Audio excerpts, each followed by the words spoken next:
कहते हैं ना, अनजाने को कांसा दीजिए वासा न दीजिए। भारत अब फंस गया है म्यांमार की वजह से। कहीं न कहीं इसमें भारत की भी कुछ बड़ी गलती है, जिसके बाद अब भारतीय सेना की मदद लेना मजबूरी बन गया है। तो वहीं दूसरी तरफ DRDO अब दुनिया को चौंका रहा है। क्यों बना रहा है F-35C? क्या भारत अपना F-35 की तरफ बढ़ रहा है या फिर सिर्फ उसके कुछ फीचर्स ले रहा है? जानेंगे क्या बनाया है DRDO ने जिसकी तरफ दुनिया देख रही है। इसके अलावे बहुत कुछ है, ये जानते हैं इन खबरों को विस्तार से। ये जो मैप देख रहे हैं आप, ये मैप है मिजोरम का, और मिजोरम के मैप को देखेंगे ध्यान से, म्यांमार से इसके बड़ी संख्या में बॉर्डर लगते हैं। लगभग आधा से ज्यादा जिला मिजोरम का पड़ता है म्यांमार के बॉर्डर पर। अब जैसे ही 1 फरवरी को तख्ता पलट हुआ, इस तख्ता पलट के बाद लोग वहाँ से भागने लगे, और ये भागते हुए लोग कहाँ पहुँचे? तो सीधे पहुँचने लगे मिजोरम और भारत के बॉर्डर वाले इलाकों में। भारत के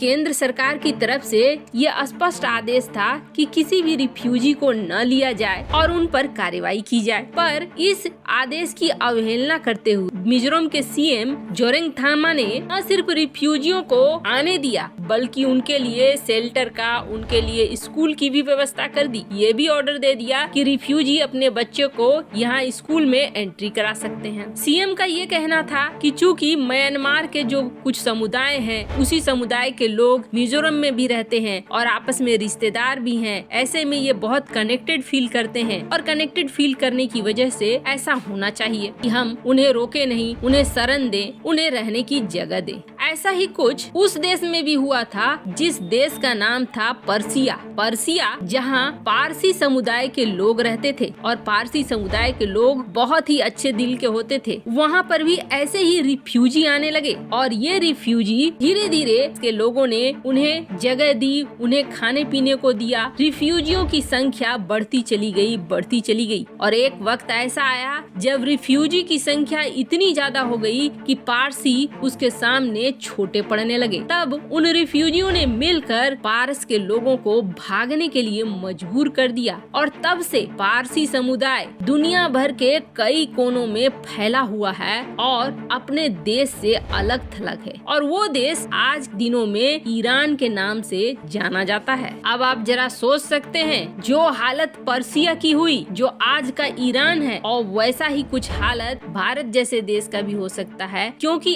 अब जो आंकड़े आ रहे हैं वो आंकड़े और भी ज्यादा डराने वाले हैं। नए आंकड़ों के मुताबिक 22,000 म्यांमार से लोग भागकर मिजोरम में शरण ले चुके हैं, और वैसा ही कुछ आंकड़ा रोहिंग्या को लेकर भी है। भारतीयों के पैसे का कहाँ इस्तेमाल हो रहा है? भारत के लोग जो अपना टैक्स दे रहे हैं, वो टैक्स का पैसा कहाँ इस्तेमाल हो रहा है? सिर्फ भारतीयों के भविष्य को खतरे में डालकर। ये सवाल, ये सब कुछ देखते हुए जरूर उठ रहा है। अगर यही हालत रहा तो कहीं हमारा भी हाल पर्सिया वाला न हो। केंद्र सरकार को चाहिए कि नियमों को काफी कड़ाई से लागू करे, ताकि कोई भी इस तरीके का कदम न उठा सके। खैर, राज्य सरकार को भी चाहिए कि सिर्फ राजनीति न देखे, बल्कि ये भी देखे कि भविष्य में देश पर क्या असर पड़ेगा। अपनी कुर्सी और अपनी वोट बैंक की राजनीति बनाने के बजाय थोड़ा भारतवासियों का भी ख्याल रखे। खैर, जहाँ ये सब कुछ एक तरफ हो रहा है, तो वहीं दूसरी तरफ DRDO लगातार कमाल करता जा रहा है। एक ऐसा कमाल जिसके बाद दुनिया ये सोच रही है कि कल की डेट में DRDO के वैज्ञानिक कुछ ऐसा अजूबा निकाल दें जो दूसरे देशों पर भारी पड़े तो कोई अलग बात नहीं होगी। पहले होता था कि लोग DRDO को उतना ध्यान नहीं देते थे, या फिर ये कहें कि भारत के वैज्ञानिक क्या बना रहे हैं, इस पर हंसते थे कि अभी तो कुछ नहीं कर सकता है भारत। ये इच्छा शक्ति थी जिसकी कमी थी, जिसकी वजह से ऐसा होता था। पर अब भारत इधर के 5-6 सालों में पूरी तरीके से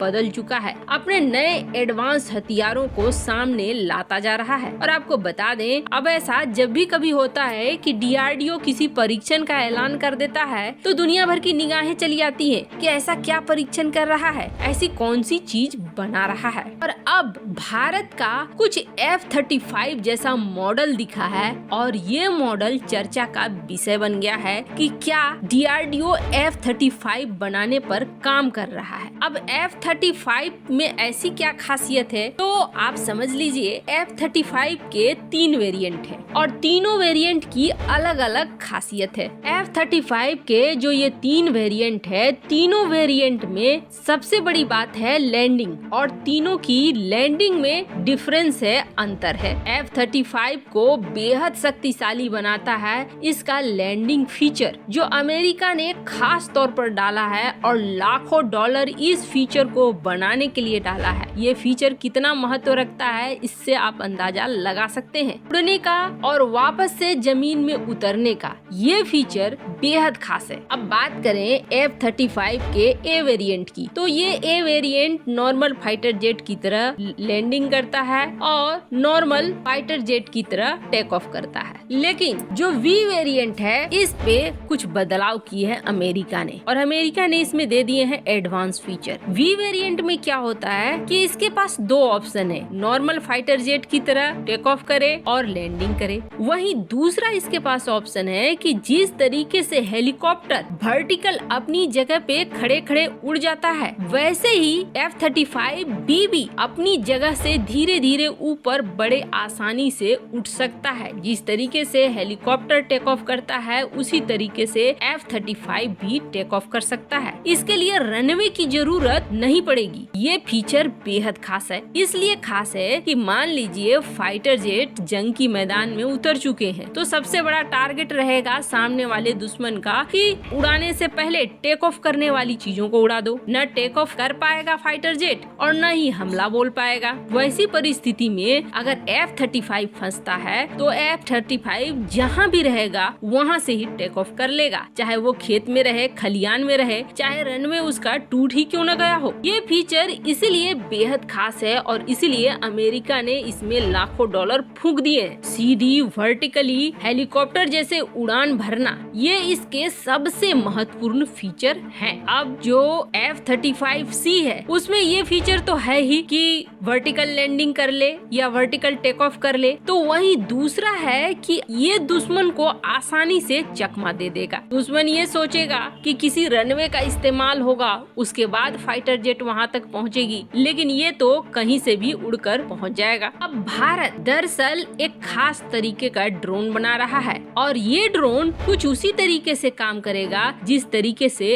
F-35 का ये फीचर काम कर रहा है। वर्टिकल तौर पर ये उड़ान भर सकेगा, ये भी रनवे पर नॉर्मल ड्रोनों की तरह या फाइटर जेट की तरह उड़ान भरेगा, साथ ही साथ वर्टिकल भी उड़ान भर पाएगा, जिससे खास तौर पर जो पहाड़ी इलाके हैं भारत के, वहाँ हथियारों को पहुँचाना हुआ, निगरानी करना हुआ या खाद्य पदार्थों को पहुँचाना हुआ, ये इस ड्रोन के लिए बेहद आसान हो जाएगा। और इसकी पेलोड कैपेसिटी भी 80 kg का है, जो एक ठीक ठाक कैपेसिटी है। वैसे आपको क्या लगता है, म्यांमार रिफ्यूजियों पर भारत सरकार को एक्शन लेना चाहिए? कमेंट कर अपनी राय जरूर बताएं। जल्द मिलते हैं अगले वीडियो में नई खबर के साथ।